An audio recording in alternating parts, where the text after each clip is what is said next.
I'm sure you find it as amazing as do the rest of us that the great majority of people have to learn things the hard way. It's only natural to think that if a great discovery were made in a particular generation, all the succeeding generations would know about it and utilize it for their own good. But in many things, such is not the case. It's true with inventions and discoveries which obviously affect our lives, but it frequently is not true when it comes to the great laws which determine the direction of our individual destinies. One time, a group of laborers was hired to work on a farm. These people came from a very small, remote village where motor vehicles were still very scarce. They were enjoying a new experience of being transported on the back of a truck when they came to the place where they thought they were supposed to get off. Well, without giving it a thought, apparently, they simply stepped off the back of the speeding truck. Now, fortunately, they fell on a soft dirt road, not a paved highway, but even then, the results of their unconventional method of disembarking were, to say the least, surprising. They went bounding, spinning, sliding, and cartwheeling along the dusty road for quite a distance before gravity and friction, working together, finally brought them to an astounded halt. Well, none was seriously injured. In fact, by the time the terrified driver got back to them, they were laughing uproariously about the whole thing. The truck driver, in explaining the incident later, put the blame on their never having ridden in trucks before. Well, that's the obvious answer, but not the right one. The amazing circus tumbling act on a remote farm road had been caused by ignorance of a law that operates the same whether a truck, a boat, an airplane, or any moving body is involved.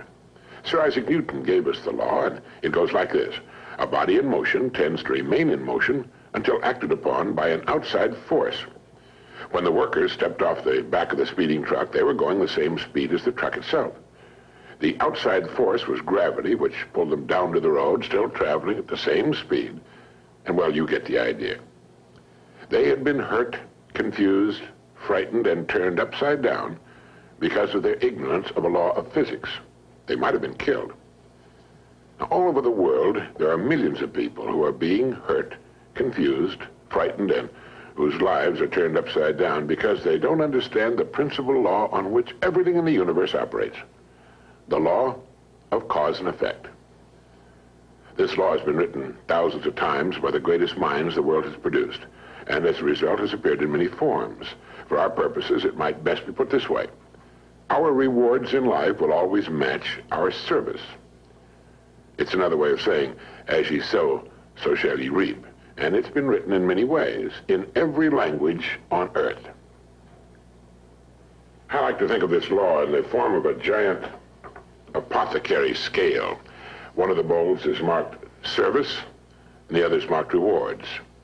Now, whatever we put into the bowl marked service, the world will match in the bowl marked rewards. If any person alive is discontented with his rewards, he should examine his service. Action, reaction. As ye sow, so shall ye reap. What you put in will determine what you must get back in return. So simple, so basic, so true, and yet so misunderstood. If a business is not expanding to the quick and exciting tempo of the times, it must examine its contribution, its service. If a person is unhappy with his income, he must examine and reevaluate his service. Never before in the history of the world have human beings been so interdependent.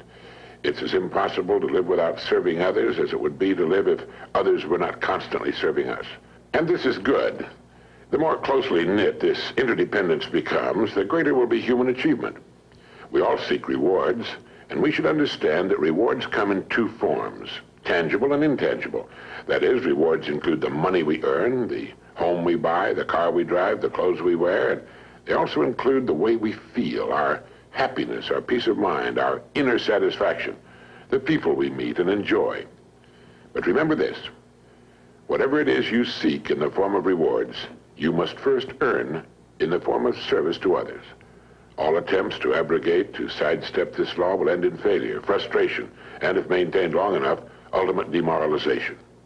We can see this frustration on every side. We can see it in the tense, strained, and nervous faces, in the mountains of tranquilizers which are consumed every day. And we can also see it in the slack, bovine-like faces of those who have found the whole thing too complicated and have simply given up, surrendered to the push and pull of circumstances. How much of this do you suppose is due to misunderstanding, or ignorance of this simple and wonderful law of nature, it's my belief that a great deal can be traced to this cause. Now, do you understand this law, fully understand it, intellectually and emotionally? If you do, you can chart a wonderful course through life. Just as the field worker stepped off a speeding truck, just as a child will put his fingers in the way of a closing door, just as a speeding driver discovers he's not going to make the curve, how many times have you been confounded because you acted contrary to the rules, not just the rules of man, but the rules of nature? How many times have you been in the position of the man who sat in front of the empty fireplace and said, "Give me heat, and then I'll give you some wood"?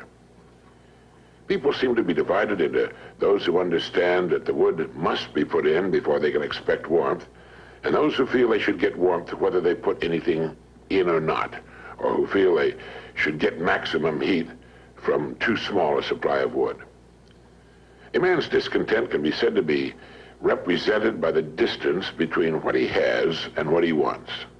Once he's achieved that which he wants, the odds are good that he'll want still more, for that's the way of people, and that's good. That's a healthy sign. Constructive discontent is what gives us our continuing upward spiral of civilization. So do this if you haven't already. Determine what it is you want. Look objectively at the place in which you now find yourself. Consider the distance separating you from your goal, and determine ways of increasing your service so you will build a bridge across it. This puts thinking and creative activity into living. It also assures us that our goals can be achieved by individual effort. A person's world can be compared to a plot of ground. It exists, it's there. It has inherent within itself an amazing potential, and it's prepared to react to man's every action. In fact, it must. Now, whatever your job happens to be, think of it for a moment as this plot of ground. Planting the plot is only the first step. We are given the plot, and that's all we should be given. It's what we do with it that will determine its degree of greatness and success. It's like the story of the preacher who was driving by a beautiful farm. The fields were cultivated and abundant, with well cared for crops. The fences, house, and barns were clean, neat, and freshly painted.